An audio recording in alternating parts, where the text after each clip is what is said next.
Je me levai et m'appuyant sur mon bâton faré, je remontai la galerie. La pente en était assez raide. Je marchais avec espoir et sans embarras, comme un homme qui n'a pas de choix de chemin à suivre. Pendant une demi-heure, aucun obstacle n'arrêta mes pas. J'essayais de reconnaître ma route à la forme du tunnel, à la saillie de certaines roches, à la disposition des infractuosités. Mais aucune signe particulier ne frappait mon esprit.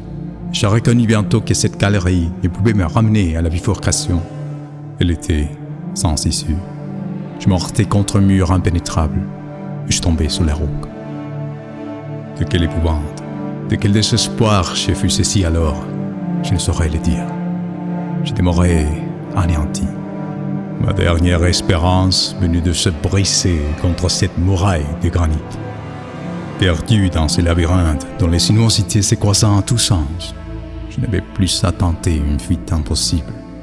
Il fallait mourir de la plus effroyable des morts. Et chose étrange, il me vint à la pensée que si mon corps fossilisé se retrouvait un jour, se rencontre à 30 lieues dans les entrailles de terre, soulèverait de graves questions scientifiques.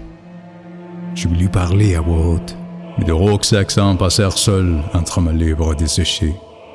Je l'étais. Au milieu de ces angoisses, une nouvelle terreur vint s'emparer de mon esprit. Ma lampe s'était faussée en tombant.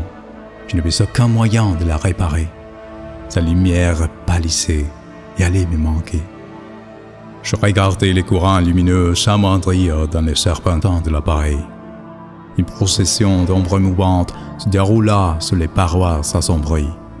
Je n'osais plus abaisser ma paupière, craignant de perdre les moindres atomes de cette clarté fugitive. À chaque instant, il me semblait qu'il allait s'évanouir et que le noir m'envahissait. Enfin, une dernière lueur trembla dans la lampe. Je la suivis, je l'aspirai du regard.